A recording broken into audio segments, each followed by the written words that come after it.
And greetings and glob bless. I am Jesus Choice, and I'm joined today by my Clinic Defenders. This is Jesus Choice and the Clinic Defenders. We're a band. I am obviously the guy who gets the drinks for the band, because just a bing and then it's all alcohol. Even if it's water, it's fine. And what we're going to do today is, this is one of the pamphlets that they've been handing out over here at the clinic, the anti-choice people. And on the back, they're urging women to go and watch this movie. 180movie.com is the website. It's on YouTube. I don't recommend it. I don't recommend it at all. I once spent 30 minutes trying to find Wi-Fi signal, and I couldn't find it. And that was a better use of my time than spending 30 minutes with Wi-Fi signal watching this. So we thought we'd save you some time by giving you our review of the movie 180 Movie. I'll give you just a quick introduction. On my right is Mia, the lovely clinic escort coordinator, who's wonderful and tireless in her efforts to try and stop the harassment out here. And on my left is Ian, Victorian Fancy Man. We've watched this movie, we've suffered so that you don't have to, and how about we jump right in? Who wants to start us off? Ian. Yeah. Why do these people not know about Hitler? Yes. First shot. Okay, so it opens up, and the first thing that we see is a Nazi rally, and then it's Ray Comfort standing next to a giant picture of Hitler, and then it's him asking people if they know who Hitler is, and no one seems to know who Hitler is. And they're in California. Yeah. It's not like they're in some kind of foreign country where they deny the Holocaust. Yeah, they're in the United States. And they're on a university, aren't they? They're supposed to be from a university. That's what you claimed. Like what university, level kid does not know anything, at least about World War II? Yeah. Oh. Even the basics. I mean... Well, I hate to say it, but Liberty University, maybe? I don't know. I'm not saying, but I mean, that's... Liberty University, maybe. Or what's that other guy? Bob Jones, or whatever it is, or something, University. So, these people have no idea who Hitler is, and then all of a sudden, boom, someone knows who Hitler is, and he loves him some Hitler. And he found all the white supremacists in California. Yeah. I think he found them all in one spot. Yeah. But did he really find them, or are they paid actors? I'm thinking that some of these people who didn't know who Hitler was... paid actors. Yeah, have to be. I mean, so many... I can understand maybe the occasional ignorant teenager, but there were so many people that did not know who Hitler was. Like, do you know who Adolf Hitler was? Who? Yeah. What? I mean... Have you been on the internet? There's Nazi... Have you ever been insulted on the internet? That's who they were talking about. Yeah. Have you ever disagreed with anyone on the internet? Now you know who Hitler is, who they were referring to. Godwin's Law. The History Channel, before they turn into the Pickers Channel or whatever's on there now. Ancient Aliens Channel. Ancient Aliens, the guy with the hair. It was all Hitler Channel all the time, because we would call it the Hitler Channel. Yeah. I'm not buying it. I'm not buying it. No. So then he meets a dude with a mohawk who's he wants to frame us all atheists. Now I am the son of Glob, so obviously I'm not an atheist, but I don't hold it against people who don't believe in me. I haven't presented much evidence for my existence. I mean, I'm here, unlike that other Jesus, many other Jesuses. Let's just put it out there that way. So what was next?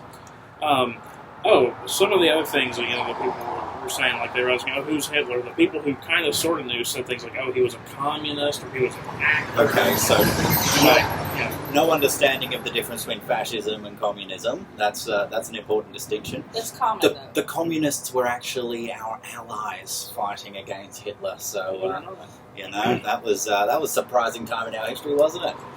But anyway, then they move on to... Basically, the loaded questions. Loaded questions. What have you got? What's next? Hitler was Christian.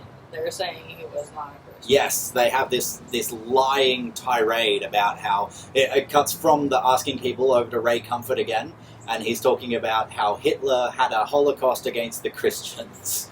and how the church was evil and it was all a Jew conspiracy. and he has some things that he claims are Hitler quotes, but kind of like they weren't Hitler quotes. I think he's taking everything out of context. It all seems very cherry-picked. He had some specific things that he said Hitler said, but they weren't actual Hitler quotes about Hitler hating Christians, and then he talks about how Hitler claimed to be a Christian. Yeah. So, I mean, get your story straight, buddy, before you make an ass of yourself making a 30-minute video on the internet trying to convince women not to have abortions. Somehow. We haven't gotten to that yet.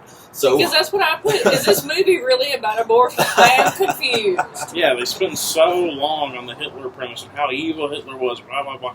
And I was like, wait a minute, are we sure we picked up the right movie? Yeah, did I click the wrong URL? I don't know. So yeah, what do we get to after that? Why is he obsessed with burying humans alive? Yes, he gets to the asking people if their job during the Holocaust was to drive a bulldozer, would they bulldoze living people? So, that's sort of a false dichotomy. He doesn't give people a full scenario. He just throws at them these two options. I mean, if I gave you two choices, you had to suck 37 gonorrhea dicks and then eat a taco, or suck 37 gonorrhea dicks and eat pizza, which one would you do? I would just skip the dicks and eat both. Oh, you can't! You have to pick one, don't you? That's exactly what he was doing. And then when they'd answer him, he was like, "Ha! You'd suck the dicks. You get gonorrhea on your mouth." He's just posing a shitty scenario without giving people... There's several questions. There was the bulldozers, like, you could either bury these Jews alive with a bulldozer or take a shot, and these people are like, I would totally bulldoze them over.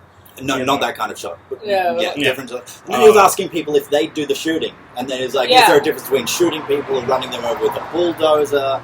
And killing them with a gun more merciful. And then there's the one, would you go back in time and kill Hitler as a child? Or would you go back in time and kill Hitler's mother while she was conceived with him? And it's like, okay, first off, time travel is highly improbable. Yes, and the time traveler's paradox. If causality exists, then it's impossible. Yeah, but let's move on from that. Leave the sci-fi argument over time travel for a second. But these questions were just ridiculous. Yeah. Not only were the premises just ridiculous, anyone... Because no one, before Hitler was born, would have known that Hitler would have grown up to be big. So how would you know? Exactly. Or even if he was a child, there's no way you could have known. He didn't even become evil until after, his World War I days. There's an argument to be made that if Hitler was killed after World War II had started or just prior, then someone worse would have taken his position because the Nazis were in full force by that stage, and somebody who was more competent could have led the Germans to win, so who the fuck knows? That's just... And again... None of it has any real-world application because it's impossible. So asking people that question is dumb. And remember, folks, this has something to do with abortion. How? Yeah. Well, I guess if I was around back then and Hitler's mum was in a shitty financial situation and was questioning whether or not she should have an abortion, I would tell her that that's her body and her choice. That's right. Because it's always a woman's choice, no matter whether they're pregnant with a Hitler or a Gandhi. It doesn't matter. It's still the woman's choice. So, what have we got next? That's when the abortion comes in. Now it starts with the abortion. Yes. And it's all babies all the time. Babies. You're going to kill babies. When is it okay to kill babies? Nobody's killing babies. We have got to turn this framework around. There is nobody killing babies. Yeah. We only go to 12 weeks here. It's not even resembling a baby at that point. It's like that, seriously. A lump of cells doesn't trump the rights of a woman to choose whether to carry a fetus to term or not. That's her choice. That lump of cells doesn't have the same rights as a person because it's not a person yet. That's right. And they're like, when does life begin and all that? And there's some that's at conception, some that's, it comes later. It's like, how do we define later? 30, obviously. Life begins at 30 or 40. Which is highly ignorant of the early church thought, who used Aristotle's philosophy just to determine that fetal viability or fetal life doesn't begin until the quickening and it begins to move independently. Before that, it didn't have a soul. It was not, granted. Yeah. with with Personhood. personhood, and then some cultures didn't even consider it a living being until it took the breath of life. Exactly, breath of life. Which may I add that the Jewish people believe in the breath of life thing. Yeah. The Israeli healthcare system will allow abortions for women all the time, or it's covered in their insurance because they're totally okay with it. Oh, and by the way, so are Arabs in 4 months. Yep. In Islamic doctrine. That's right. Whereas this is very Christian, very Christ-centric. So that's where they're framing their position from. Mm-hmm. And personally, I still always come out in favour of a woman's right to choose what happens in her own body. When people say to me, what about late-term abortion? Nobody goes in to have a late-term abortion because they're like, oh shit, I'm at 8 months now, and now I don't want it anymore. Hell no. One, that's illegal, and two, in the less than 0.3% of cases of abortions that are late term, it's when it's for very sad reasons. Very sad reasons. Yeah, anomalies. Mother's health, which was a subject that was completely ignored in this movie, by the way. Well, of course it was. And they touched on mental illness of the child or severe disability. These are the sorts of decisions. They mentioned Down kids. Yeah, they're like, Hitler would kill Down syndrome. Would you kill a fetus if it was going to be a Down syndrome? But in terms of late-term abortion, it's only where there's severe abnormalities which causes it to be medically fucking necessary. And so that's why we take the position generally as when it's out of a body and it's on its own, then it has the rights and the protections, because until then, it's not a person. It's depending on another person to live. Yeah, and it's not a baby. Thank you for saying it wrong a million fucking times in your movie, Ray Comfort. So, it's infuriating when they do that. Well, it's not only just infuriating when they do that particularly, but they want to argue when life begins. And biology is not on their side with it, because sperm are alive. I mean, what point do we go back? Trees are alive. That cockroach they killed in their house yesterday was probably alive. They pick a point, but they do it, they color it by their religion. Exactly. They say, well, the Bible says and God says, and I'm not being an arsehole, I'm just telling you that God said that you're an arsehole. No. And science is like... Yeah, exactly, because that's not that's not how it works. I don't even think the Bible itself is even clear on the topic of... If you do a proper Bible study, abortions were provided in the Old Testament by priests, forcing women to have abortions when they suspected that they committed adultery. So, that's pretty gross. Poison water. Yeah, and that's one form of abortion that I'm opposed to. Forced abortion. I don't want anyone inserting their opinion into that matter. Anybody's. Exactly. Anybody's business. Jesus' choice. That's what the choice part is. And so moving on, what have we got next? I said God is the biggest abortion provider, and they're even bigger than Planned Parenthood. There we go. So the numbers are between it's a third to a sixth of pregnancies end in spontaneous abortion, which is also called a miscarriage because it sounds nicer. Yeah. But it's the body going, nope, not going to happen. Not going to happen. Yeah. Not this time. And when you go into a clinic and saying, I don't want this, then it's a doctor helping you to have your body go, nope, that's not going to happen. And that's none of anyone's fucking business. So, especially not these guys out here on the side. No. If it's, not at all. Not until they've got one in them, and then they have a choice about that, because guess what? The Supreme Court ruled on that, and people have decisions about their bodily autonomy now. Thank goodness. So for now. Yeah. What have we got next? You have a much more comprehensive list. Mine has a lot of cuss words. That's okay. We're cussing. We're pro-cussing. We're pro-choice and pro-cussing here. There were other things here in regards to mother's womb was the safest place. Why would you kill a child in the safest place in the womb? Fetal anomalies. Yep. If the mother's womb is the safest place, then why does God allow fetal anomalies? Then there's also the case of if there were people say, if you get raped and you can get an abortion, it's like, well, why punish the baby for the sins of the father? And it's just like he's like, what's worse, murder or rape? You're ending that child's life. It's not a child. And I'm just like, But there was, and then he started asking people, when is it okay to kill a baby inside of a womb? And I'm like, Are you talking about like a severe car accident where a child from the back seat's been thrown and pushed back up through the birth canal and into a woman's like uterus? She's all fucked up. I mean, that baby's probably already dead because it can't breathe because it's all wedged up inside someone, and you need to get it out of there in order to save someone or both of their lives. Because that's a horrific car accident. That's really messed up. Yeah, you got a baby inside of you. You've got a bigger problem than needing an abortion, my friend. You need a severe like emergency trauma surgeon on the scene. So that happened. Oh, the whole thing is classic gaslighting techniques. Yeah. It's total gaslighting, and it's classic con man language too. If you listen to the way he says the things, he's manipulating people into saying what he wants them to say. Yeah. Oh yeah, classic misdirection.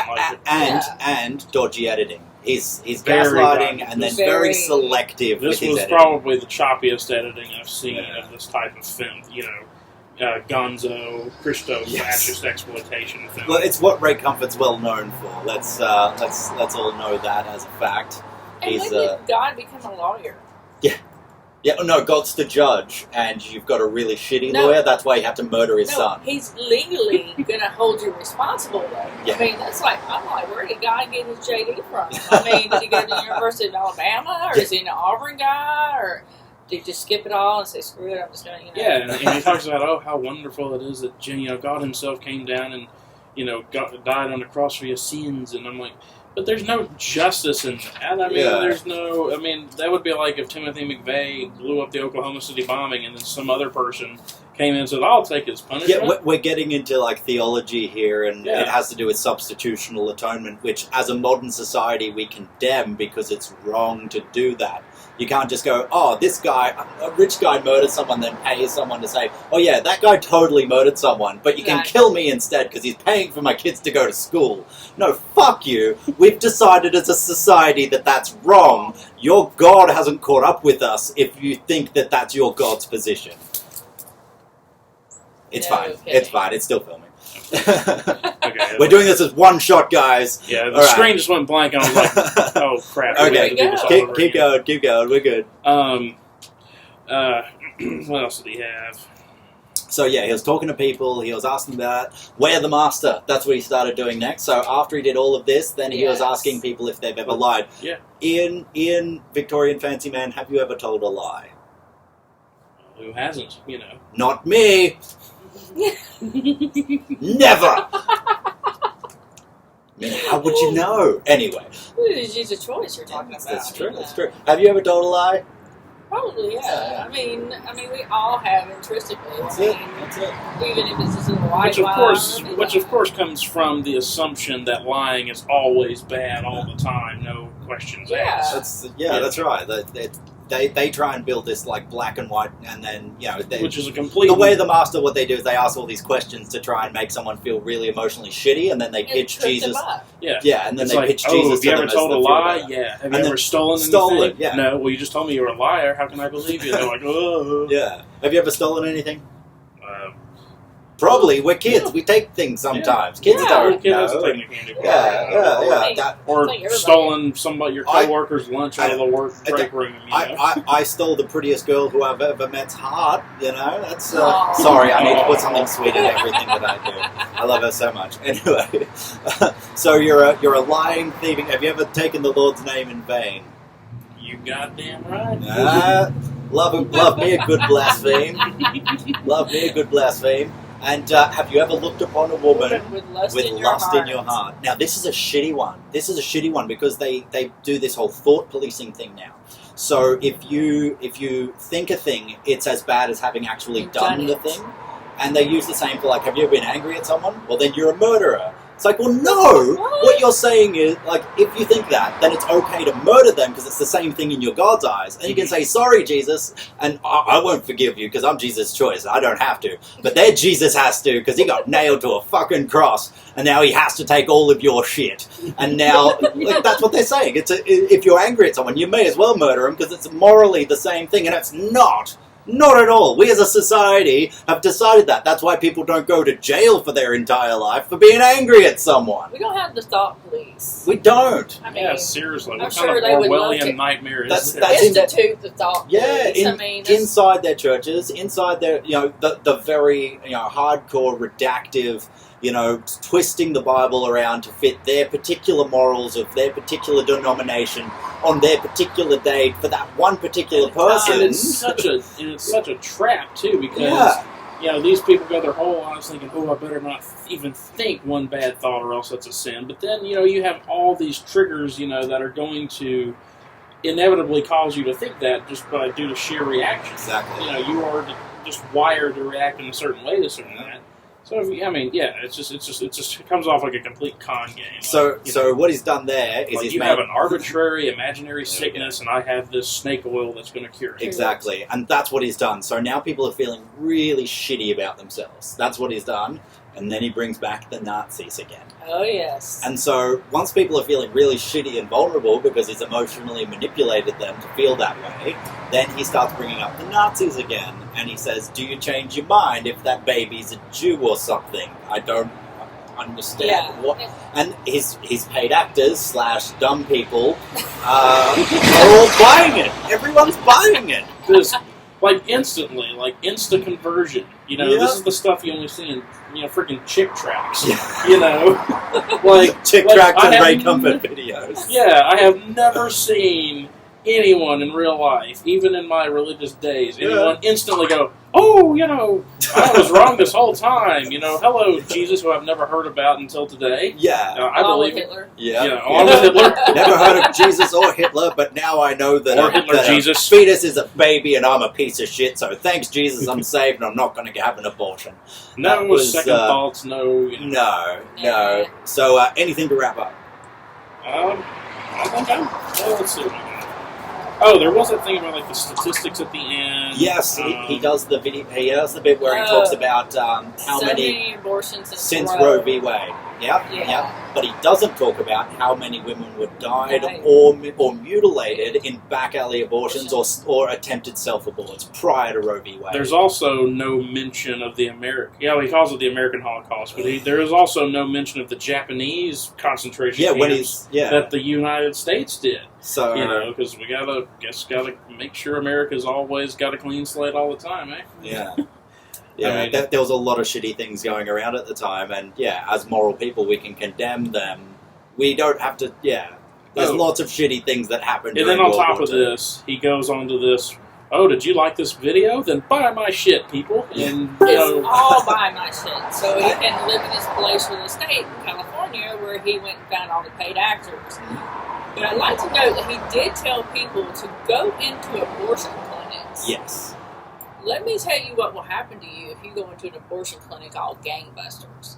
You will go to federal prison. Federal prison. It is a felony. So don't be doing that. Don't listen to Ray Comfort. Yeah. Because you notice he's not the one going into abortion clinics. He's telling you to go into abortion clinics because he's not going to get out of his little palatial estate. Sneaky have you walk through and violate all of those people's and doctors, all those patients and doctors' privacy. The FACE Act. And the FACE Act. Yeah, the FACE Act. Look it up, means kids. If you don't have a reason to be in there, don't be in there. Exactly. That's a medical clinic. Don't be a dick. Don't be a dick. Let women do their own thing. Yeah. People can make their own choices. We live in a modern society, and them putting out videos like this that are just... I don't know who this would convince. They claim that it convinces a lot of people. I hope not, because they're inserting their opinion into somewhere where it's not welcome. And as we know about inserting things into places where it's not welcome, don't do that. No. Don't. I think that should be one of the commandments of Jesus' choice. Don't insert things where they don't belong. So this was our review of the 180 movie. I am Jesus' choice. These are my clinic defenders. God bless.